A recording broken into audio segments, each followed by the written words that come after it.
¿Por qué es importante el Sermón del Monte? Esta prédica magistral de Jesús resume su evangelio, nos enseña de su carácter, de su pensamiento y también es una serie de instrucciones para que aquellos que le amamos podamos seguirlo sin perdernos. Y me refiero a estas personas que han decidido entregarles sus sentimientos, pensamientos, decisiones y su vida entera para cumplir el propósito que Dios imprimió en nosotros desde antes de todo. Este sermón es tan impactante que incluso Gandhi, quien no fue cristiano, declaró que este sermón revolucionó su vida y fue una de las bases de su discurso de no violencia. Y también él mismo agregó, es una lástima que los cristianos no lo vivan a como fue escrito, para ser vivido. Y tenía razón. Posiblemente la mayoría no han leído y no hemos leído hasta ciertas edades de nuestras vidas el Sermón del Monte en la presencia del Señor para lograr un mayor conocimiento de su persona, para entender qué es importante para Él y cuáles son las personas que lo representan y dónde también podemos encontrar su rostro representado en quiénes. Hola, soy Tania, Isaías 43. Bienvenida a este recorrido que estamos haciendo por el Sermón del Monte. Las razones que te explicaba anteriormente es por lo que estamos estudiando este sermón. Queremos tener un mayor conocimiento de la persona de Dios juntos. Por eso le estamos pidiendo que en este estudio sea Él quien dirija todo y quien hable a tu corazón y a mi corazón. Hoy vamos a hablar de cómo Jesús cierra lo que nosotros, o lo que Él nos ha mostrado más bien, es el camino de las bienaventuranzas. Y antes de hacer eso, vamos a hacer una oración para que sea el Señor mismo hablando a nuestros corazones.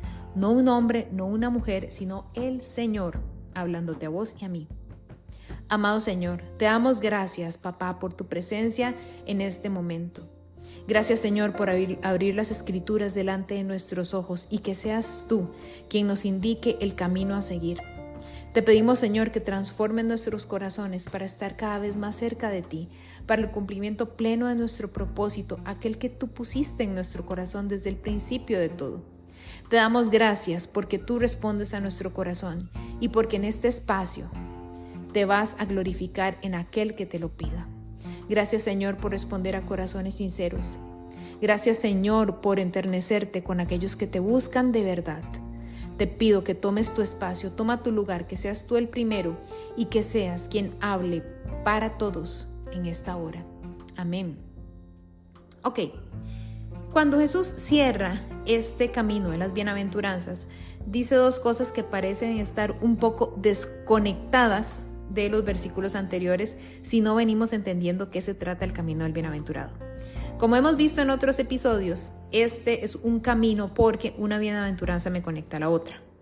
Cuando logro ser pobre de espíritu, es decir, un mendigo espiritual que reconoce que depende el 100% de Dios, se es quebrantado porque empezamos a despojarnos de muchos pensamientos de nuestra propia independencia de Dios. Y esto a la carne le va a doler. Nos va a doler no tener ya ciertas metas, no comportarnos de cierta forma, pero es un proceso donde nos estamos despegando que aunque duele en ese momento es para una gloria mayor, porque vamos a conocer la hermosura de Dios y ahí ese llanto se va a volver en un llanto de alabanza, de adoración, al ver la preciosura de nuestro Dios y empezar a ser transformados por Él. Y al conocerlo vamos a ser humildes, que es la tercera bienaventuranza, vamos a descansar en Él porque le tenemos confianza y le vamos conociendo. Entonces una vez que nos empezamos a unir a Él, recordemos, soberbia es lo contrario de humildad, ¿verdad? Entonces, en este caso, humildad es seguir a Dios, soberbia es ser completamente independiente a Él, es lo contrario. Después de esto, que empezamos a descansar en Él, vamos a empezar a tener hambre y sed de su justicia, es decir, de todo lo que sale de la boca de Dios, de lo que lo representa, de lo que Él ama. Entonces empezamos a leer las Escrituras, a estudiar más de Él, a crecer en el conocimiento de su persona, a adorar más, a ayunar más, a poner en práctica esta hambre de esas formas, para que Él sea el primero y lo demás sea añadidura. Y una de las cosas que Dios más ama es a sus hijos, a todo lo que Él ha creado. Y el diseño original de Él es que seamos familia y nos amemos como hermanos. Esto nos lleva a la quinta bienaventuranza, que es ser misericordioso. Vamos a amarnos más y más como Él quiere que nos amemos y vamos a sentir por los demás, porque la raíz de la palabra misericordia es vientre, es decir, que desde las entrañas, desde lo más profundo de nuestro ser, anhelamos el bienestar de los demás, nos alegramos con sus victorias y de pronto nos entristecemos cuando es lo contrario, cuando no están siguiendo el camino de Dios, pero esto nos lleva a orar y clamar por ellos. Es amarlos de verdad, es poner el amor en acción. Recordemos que el amor son acciones, no es solamente algo que sentimos y listo en el silencio de nuestra habitación, sino que es acción por los demás. Es hablar cuando hay que hablar, callar cuando hay que callar y hacer las cosas que el Espíritu Santo nos indique por amor a otros. Y una vez que somos misericordiosos, entonces nuestro corazón se empieza a purificar, porque el amor purifica nuestro ser. El amor nos lleva a sacar de nosotros lo que nos causa daño a nosotros mismos y también a los demás. Entonces esto nos va purificando y nos va acercando más a ser la imagen y semejanza de Dios una y otra vez. Y después esto nos lleva a la siguiente bienaventuranza, que es ser pacificadores, es decir, tomar el lugar que Dios nos dio, porque este amor que ha crecido tanto en nuestro corazón, después de ser mendigos espirituales, de llorar, de ser humildes, de tener hambre y sed de su palabra y su justicia, y de ser misericordiosos, entonces llegamos a querer compartir esto con todas las personas según Dios nos instruya. Además, se llega a un punto de madurez donde eso es posible. Y cuando eso sucede, finalmente, pues como hablamos la verdad en un mundo que gobierna la mentira, muchos se van a levantar a decir que somos mentirosos o ir detrás de nosotros, y va a empezar una guerra espiritual tal vez en nuestra contra, pero nada que debamos temer, muy por el contrario. Tenemos que sentirnos orgullosos, felices, porque eso quiere decir que nos está sucediendo lo mismo que pasó con nuestro Señor Jesucristo, y que Él nos honrará en el cielo por eso, que Él está con nosotros, y que aunque en este mundo parezca una derrota, nada más lejos de la realidad. Estamos siendo triunfadores en el Espíritu. Y puede pasar en muchas formas y dimensiones. No tenemos que pensar que necesariamente es una cacería por nuestra vida en este mundo, sino tal vez pueden ser otras cosas. Y si estamos despiertos en el Espíritu, con una sola palabra podemos derrotar eso en autoridad espiritual. Sí. Entonces, cuando pasamos por este camino, Jesús concluye con ser sal de la tierra y luz del mundo. Ahora, tiene sentido porque primero estamos hablando de las bienaventuranzas, cómo una me lleva a la otra, cómo con una estoy cumpliendo mi propósito, mi diseño, y finalmente, ¿a qué he sido llamado o llamada? Y es eso mismo, a ser sal de la tierra y luz del mundo. Entonces, sal de la tierra.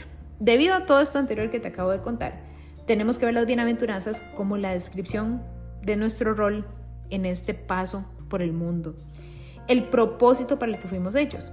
Acá cobra aún más sentido lo que nos dice Jesús de la sal de la tierra. Dice en Mateo 5:13, ustedes son la sal de la tierra, pero si la sal se ha vuelto insípida, ¿con qué se hará salada otra vez? Ya no sirve para nada, sino para ser echada afuera y pisoteada por los hombres. Sin pasar por este camino de las bienaventuranzas que te acabo de explicar, somos, como decir, máquinas descompuestas. No podemos asociarnos a nuestro propósito, no podemos cumplirlo a plenitud siquiera. Y si estamos haciendo algo parecido, será media máquina sin el Señor.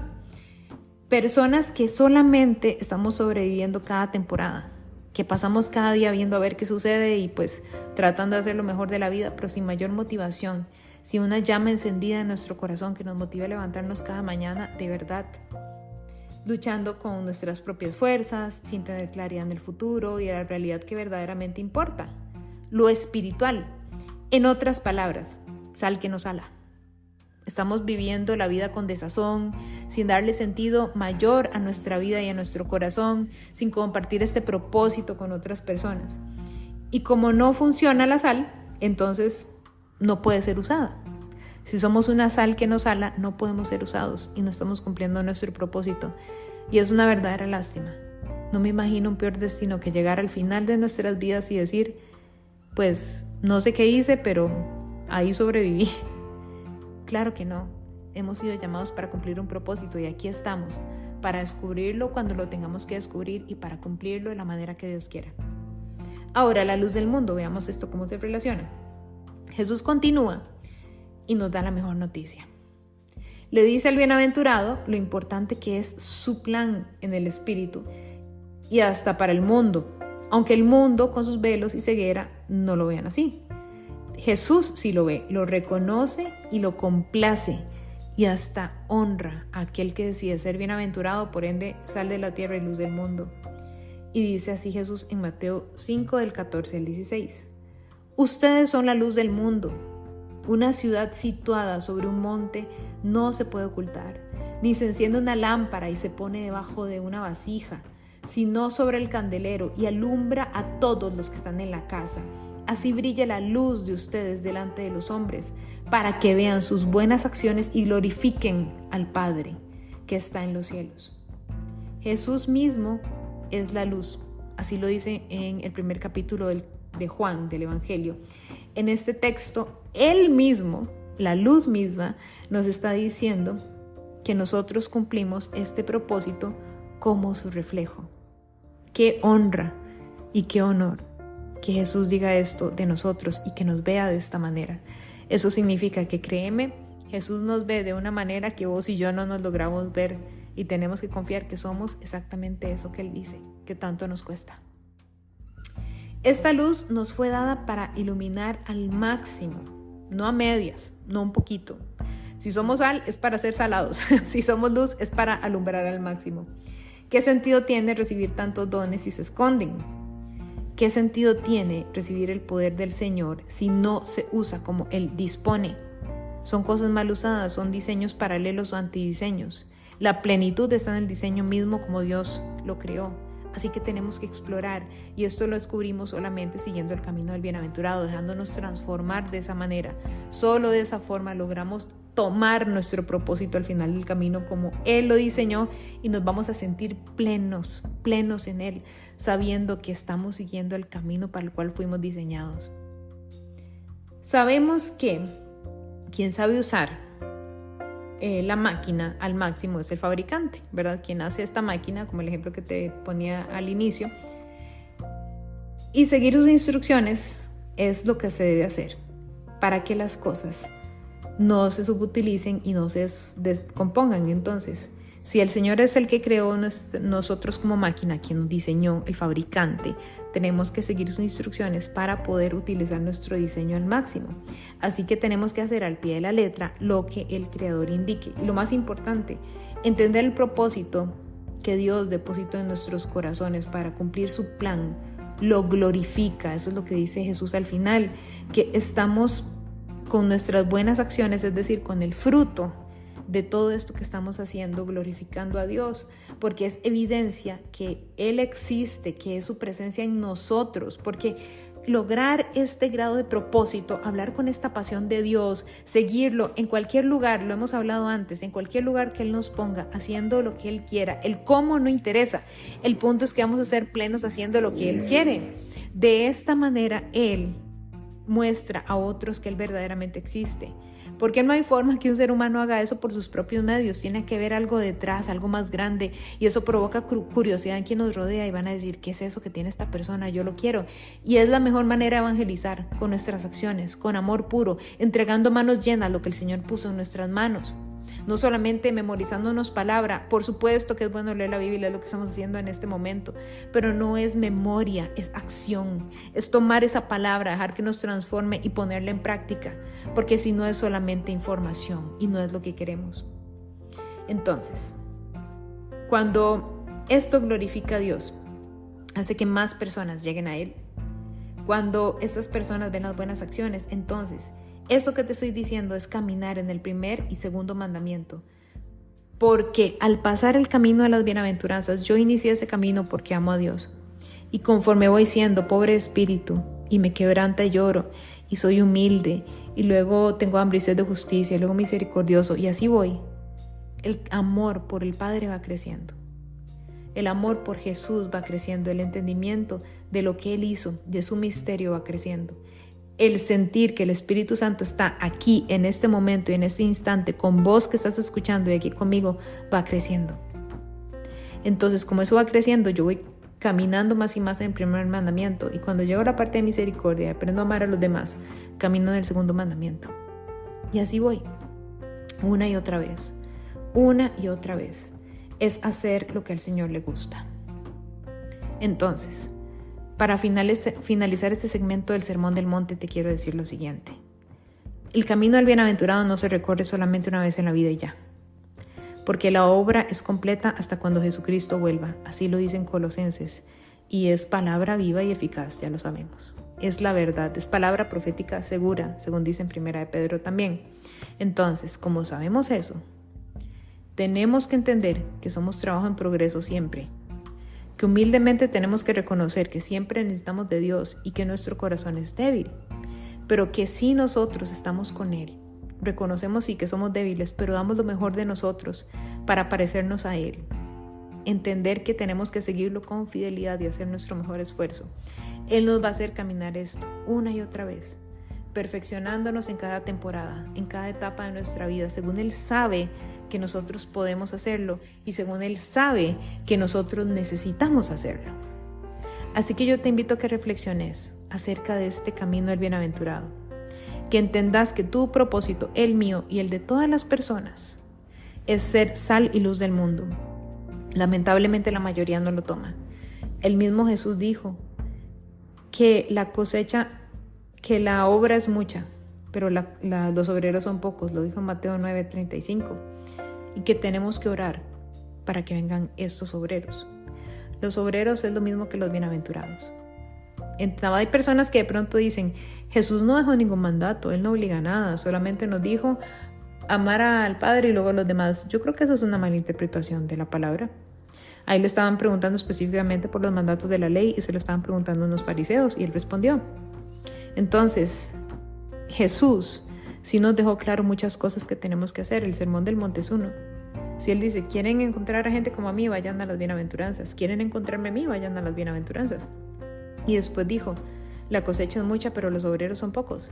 Oren para que vengan más obreros. Pídanle al Padre, al dueño de la cosecha, que vengan más obreros. Es un mandato. Entonces, tenemos que evaluar nuestra vida a la luz de esta palabra. Y también tenemos que orar para que vengan otros. Es un mandato y no lo tenemos que hacer solamente por obligación y porque si no papá nos pega. Pues sí, pero lo tenemos que hacer principalmente porque amamos hacer lo que Dios quiere que hagamos. Y esa es nuestra misión como hijos de Dios. Velar por el bienestar los unos por los otros y que juntos lleguemos a ver a nuestro Señor. Que Dios te bendiga.